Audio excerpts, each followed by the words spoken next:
Olá pessoal, eu sou o Pablo da Ars Ligatória Encadernação e da Vimara Editor e hoje eu gostaria de mostrar para vocês, fazer uma breve apresentação da obra A Encadernação para Bibliófilos do Fletcher Battershaw.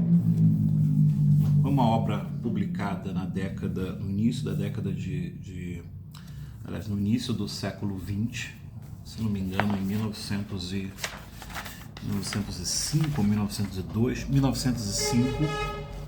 Tá?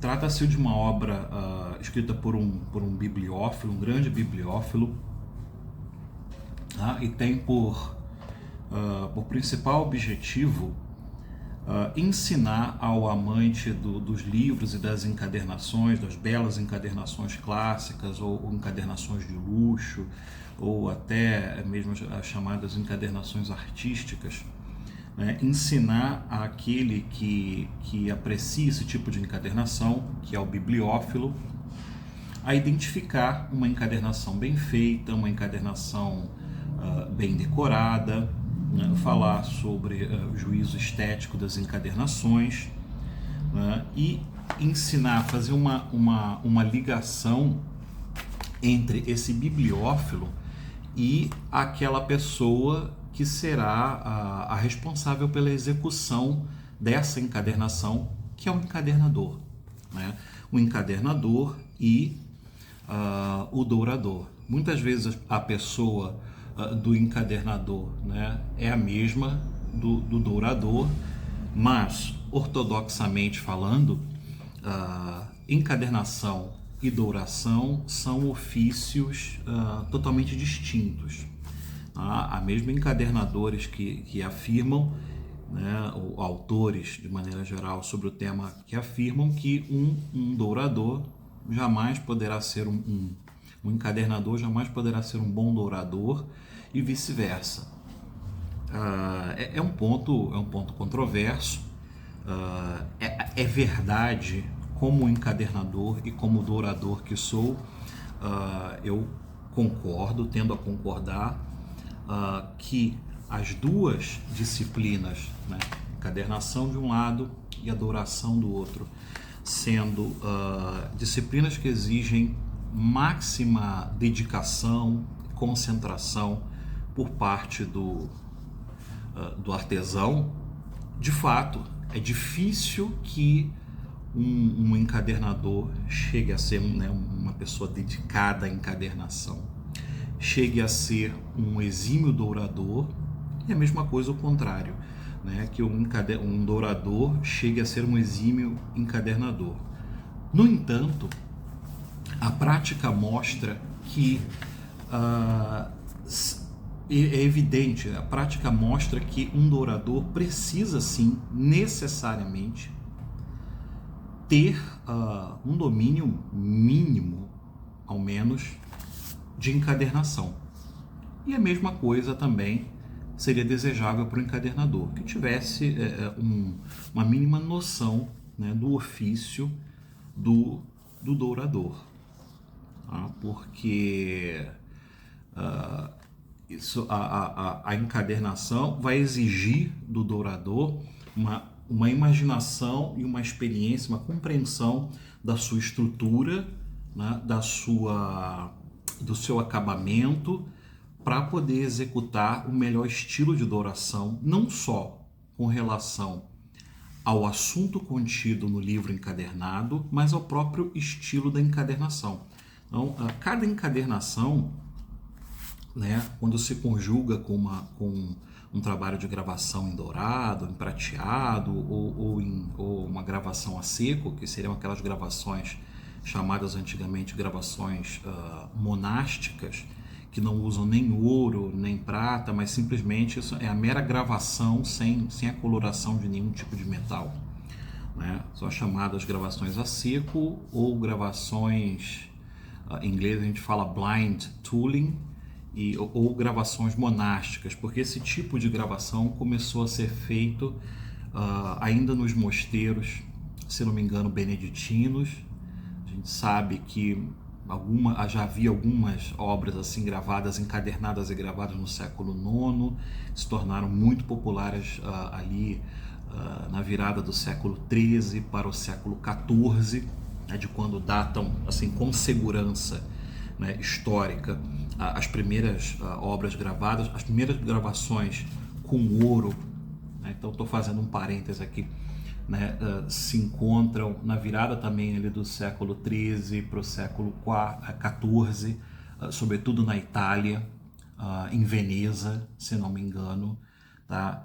E foi uma arte que foi desenvolvida em mosteiros católicos, né? A gente já tinha toda uma tradição muito antiga, né, de copistas profissionais. Tem a história do mosteiro fundado por Cassiodoro, que é o Vivarium, né? A gente tem aquela tradução dos scriptoria, né?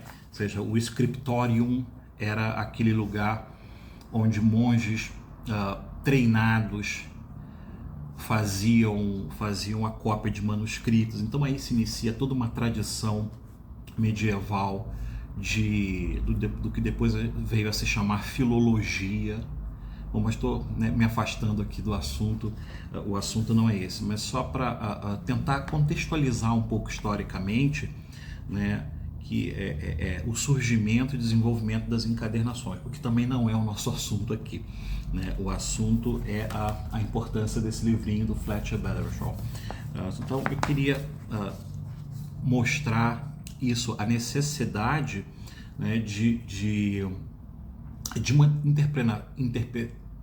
interpenetração, né, da compreensão que o encadernador tem da estrutura, né, e do lado estético das encadernações, com o ofício do dourador e como perdão, o bibliófilo, né, vai dialogar, conversar com o seu encadernador, com o seu dourador, para que esses possam fazer um melhor trabalho para o bibliófilo.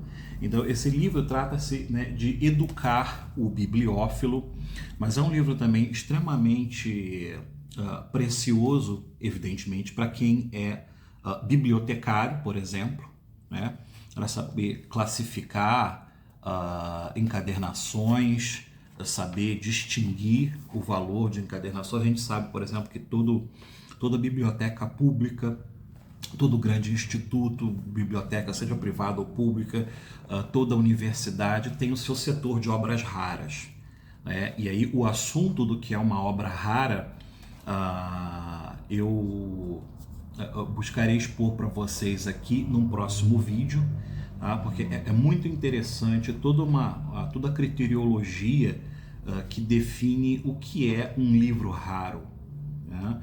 Não é uma coisa linear, não é uma coisa muito óbvia, e que eu pretendo compartilhar aqui com vocês no próximo vídeo. Então, seguindo aqui com o livro do Battershaw, ele é um livro maravilhoso, porque ele serve como uma introdução, né, conforme está aqui, aparece aqui no sumário, né. Primeiro ele fala sobre a estruturação da encadernação, né, de pequenos concertos e reparos. Depois ele vai elencando as fases pelas quais o livro a ser encadernado passará, né, que é a prensagem e a colação. A colação é a conferência dos caderninhos para ver se estão em sua ordem devida, se não está faltando nenhum caderninho, se não há nenhuma página faltante, etc. A prensagem é uma etapa fundamental, indispensável. Muitas vezes uma encadernação que em princípio foi feita da maneira correta, seguindo as técnicas corretas, usando-se os melhores materiais, no final não fica uma encadernação sólida como deveria ser, pela falta da prensagem. Então a prensagem é indispensável. Eu mesmo, como encadernador, demorei consideravelmente para perceber na prática a importância da prensagem, né, do miolo do livro antes da encadernação e durante a encadernação. Você costura o miolo do livro, coloca para ser prensado, depois tira para poder fazer, né, para desbarbar os cortes, fazer a refilagem dos cortes, retorna para a prensagem.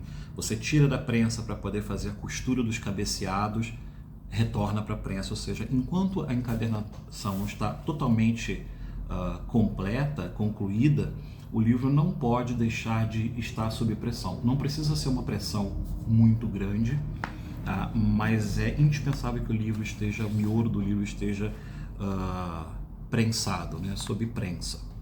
E em seguida ele faz uma discussão aqui sobre as folhas de guarda, a natureza das folhas de guarda, a sua função estética e estrutural nas encadernações. É uma coisa às vezes bastante complicada. Eu tive minha fase de problemas com a estruturação da folha de guarda, compreender, né, a função mecânica da folha de guarda. Eu considerava que tinha uma função mais estética, né? Então é uma coisa que o encadernador precisa e o bibliófilo precisam levar em consideração na hora de ter uma encadernação, de encomendar uma encadernação, no caso do encadernador de fazer, né, uma encadernação.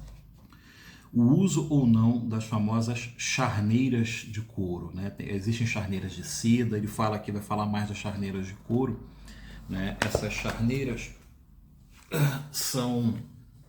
Eu nunca produzi um livro com charneira. São basicamente uma fita de couro que passa por aqui, tá? Nesse vinco entre o corpo do livro e a capa, né? A pasta, essa parte aqui do encaixe, que daria uma segurança. Quando a gente faz um tipo de folha de guarda, que chama-se de doublure, né? Ou folha de guarda espelhada, que você coloca uma parte aqui da folha de guarda e em separado uma outra parte, né? Ou seja, com duas partes, não é uma folha inteiriça como essa de folha de guarda, né? E você coloca essa folha essa fita, né, bem fininha e estreita de couro para dar esse reforço no encaixe. O nome disso é charneira. Tá? Nesse caso também, essas guardas muitas vezes são feitas de seda, ou são feitas de pergaminho, ou são feitas de couro. Você pode usar materiais diferenciados. Então essa é a função da famosa charneira. Aqui em inglês a gente fala joint. Aqui no capítulo 5º, ele fala do boleado ou do abaulamento do lombo, do batimento de encaixe, né, e do empaste. O empaste é o processo de você montar as pastas, por isso empaste, as pastas da encadernação, né, no miolo do livro, né? E as pastas, para quem não sabe, nada mais são do que a capa e a contracapa, aquele conjunto que forma capa e contracapa. Tá? Agora, aqui mais um parêntese. A gente chama de capa, por exemplo, as encadernações em brochura, ou até pode ser em capa dura, tá? Que tem, por um lado, a construção do miolo e depois, em separado, é feita a capa, né, que a gente chama de capa solta, e depois essa capa é colada pelas folhas de guarda, né? Às vezes também por alguma estrutura, algum paninho que está ali colado junto ao lombo do miolo, como é que vai ser, né, juntado ali na capa. No caso, esse caso do empaste, para que vocês entendam melhor, a capa, né, as pastas do livro, elas são colocadas, são adicionadas à própria estrutura da encadernação, que eu já mostrei aqui em outros vídeos para vocês. Eu vou tentar mostrar aqui. Eu não tenho nenhuma encadernação por terminar. Por exemplo, olha, isso aqui é são as pastas do livro, né? Capa e contracapa. Né? Essa capa, diferentemente da estrutura de encadernação mais moderna, né, que você tem aqui o miolo do livro feito de um lado, você faz a capinha com esse revestimento aqui, então você tem uma capa dividida em 3 partes: capa, lombada e contracapa, e você cola ela aqui, bota aqui, né, passa cola, bota esse papel de guarda por cima para tapar aqui e tá feito. Nesse caso não, a encadernação clássica, a capa ela é construída, né, de que maneira? Você tem a costura dos miolos, né? Por essa costura a gente passa uma corda, e dessa corda aqui, né, vão sobrar 2 pontas, que a gente vai furar o papelão, tá vendo? Vocês veem essas marcações aqui? entendeu?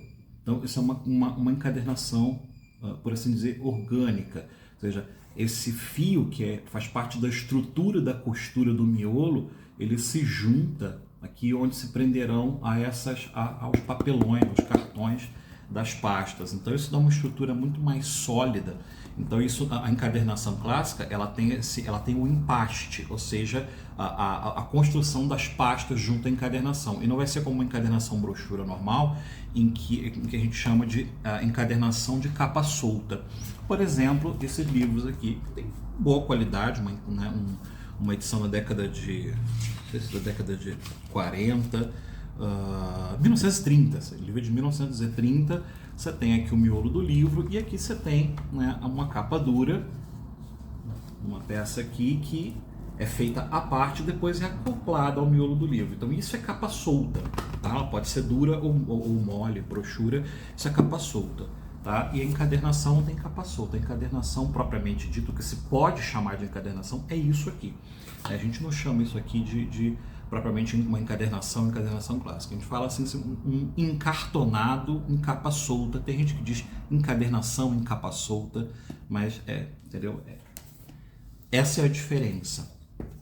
Depois, no capítulo 6º, a gente tem o tratamento, né, dos cortes do livro. Né? Se deve ser dourado, se não deve ser dourado, por que deve ser dourado, doura só o corte da cabeça e deixa os demais cortes aqui de abertura e do pé sem dourar, inclusive sem refilar ou desbarbar, ou seja, deixa, né, naquele tipo rústico. Né? Tem uma série de critérios que são, né, questões que são discutidas nos meios de bibliofilia. E vocês no Brasil, né, que estão começando a se interessar pelo assunto, né, um país onde praticamente não tem uma grande tradição de bibliofilia, não há obras mais aprofundadas sobre esse tema. No prefácio dessa tradução que eu fiz, eu coloquei aqui, mencionei duas grandes obras que no seu título tem, né, a palavra bibliofilia ou bibliófilo, que são obras interessantes, mas que são como que anedotas sobre o universo do bibliófilo. São livros interessantes, mas não são, como esse livro do Bedershaw, um livro, né, que ensina todo o critério, técnicas, o lado técnico da coisa, das encadernações e desse, vamos dizer assim, dessa atividade colecionista e apreciadora de livros, que é a bibliofilia. Então, no capítulo 7, ele vai falar sobre os cabeceados. Né? O cabeceado na encadernação, ela tem uma função não somente estética, mas também estrutural. Né? Ela compõe a estrutura e a resistência das encadernações. E quando a gente passa a ter modernamente, no início do século XIX, os cabeceados meramente colados, né, eles passam a ter uma função somente estética e perdem a sua função estrutural, né, nas encadernações. Então isso é uma coisa que o bibliófilo precisa compreender também. Tá? E no capítulo 8º aqui ele fala sobre a escolha dos couros. O tema dos couros no Brasil às vezes complicado, porque no universo da encadernação a gente lê sobre aqueles couros clássicos, chagrin, marroquim, né, uma série de couros que os países europeus, aos quais os países europeus têm fácil acesso, e a gente no Brasil não tem tanto fácil acesso assim. Mas, de qualquer maneira, é importante conhecer e esperar que em algum momento a gente passe a ter algo equivalente ao marroquim, a couros mais adequados para a encadernação. Nesse sentido, eu agradeço muito o fato de estar na Argentina, porque aqui a gente tem acesso, né, a uma produção de couros até muitas vezes próxima do que se tem na Europa. A gente não tem aqui o marroquim, né, que o marroquim basicamente é um couro de cabra, né, produzido numa determinada região do Marrocos. Existe o marroquim do Levante, feito na França, existe o marroquim da Rússia, tal, mas basicamente o marroquim ele é um couro de cabra. Tá? E a gente tem couro de cabra aqui, eu tenho essa encadernação, por exemplo, é feita com couro de cabra, uma pelica fina. Vale também, mais para frente, produzir, depois vamos fazer um outro vídeo só sobre couros, né, mostrando para vocês, passando para vocês as informações, o conhecimento que eu tenho a respeito dessa matéria. que é bastante extensa também. Então, essa parte aqui do capítulo 9 sobre o revestimento vai falar sobre a maneira como o revestimento, né, como vai ser escolhido o tipo de revestimento, se em couro, que é o mais tradicionalmente usado nas encadernações, mas pode ser usado também o pergaminho, né, outros materiais podem ser usados, mas basicamente o couro seria o material mais nobre, né, para o revestimento das encadernações. Se a encadernação vai ser num revestimento em plena de couro, né, todo em couro, ou se vai ser numa meia de couro, por exemplo. Vai ser uma meia de couro, né? Aqui a gente tem couro aqui na parte da lombada, nesse terço aqui, digamos, essa quarta parte das pastas, e mais aqui nos cantos, isso é uma meia de couro. Enquanto uma encadernação em couro pleno ou em plena de couro, né, é uma encadernação como essa. Uma encadernação, evidentemente, toda feita em couro, tá, com douração, todas essas bordas aqui dos cortes do livro. Então isso é uma plena de couro, tá? Agora, e para finalizar, a segunda parte desse livro, e esse livro nos meios bibliófilos na Europa, Estados Unidos, é bastante célebre, porque além, né, de toda essa temática que eu expus aqui, da primeira, que pertence, faz parte, né, integra, perdão, toda essa temática da qual eu acabei de falar e que integra a primeira parte desse livro, eu tenho a segunda parte dele, que é o que talvez o faça mais célebre, que é um ensaio intitulado A Técnica da Douração. Então ele expõe aqui brevemente no que consiste a técnica da douração das encadernações, uma exposição relativamente breve. Vamos ver aqui, eu nunca contei, mas vai da página 78 à página 8. Né? Tem 30 páginas aqui, mais ou menos. Ele faz uma exposição belíssima e tecnicamente muito precisa sobre, né, o que é a técnica da douração das encadernações. Depois, em seguida, vai falar sobre a douração, né, de encadernações no Renascimento, no período do Renascimento na Itália. Vai falar sobre a douração na França e a douração, digamos, contemporânea naquele momento em que o livro foi publicado, em 1905. Tá? Para finalizar, eu acrescentei a essa tradução, a tradução foi feita por mim, diretamente do inglês, eu acrescentei um apêndice com um glossário explicando os termos técnicos, que evidentemente para o público não iniciado seriam, né, termos obscuros, como eu falei anteriormente, gravação a seco, água forte, o que é uma assinatura, né, o que é um cabeceado, o que é uma coifa, o que é o corte, o que é colação, o que são os encaixes, o que é um festo, né, o que é empaste, etc, etc, etc. Né? Então, está aqui na segunda edição, já publicado em todo o país, está disponível em todas as livrarias físicas, pelo menos as maiores livrarias do país, livrarias físicas e livrarias online, Amazon, no site do seu youtuber favorito, está no site da livraria da Livraria da Travessa, da Livraria Martins Fontes da Paulista, etc, etc, etc. Vocês podem encontrar, né, junto com as outras obras sobre encadernação e bibliofilia que já foram publicadas por nós. E fiquem atentos aos próximos vídeos que eu farei aqui e às nossas próximas publicações. Esse ano ainda, né, estamos no finzinho do ano de 2024, estamos aí no meio de novembro de 2024, mas esse ano ainda nós faremos uma, talvez duas publicações ainda, e para o ano que vem, início do ano que vem, final de janeiro de 2025, finalmente, prometo, sairão o curso de encadernação, feito por mim, em vídeo, e a esperadíssima segunda edição de A Encadernação e a Conservação dos Livros do mestre encadernador Douglas Cockerell. É isso, pessoal. Muito obrigado pela atenção de vocês, fiquem todos com Deus e até o próximo vídeo.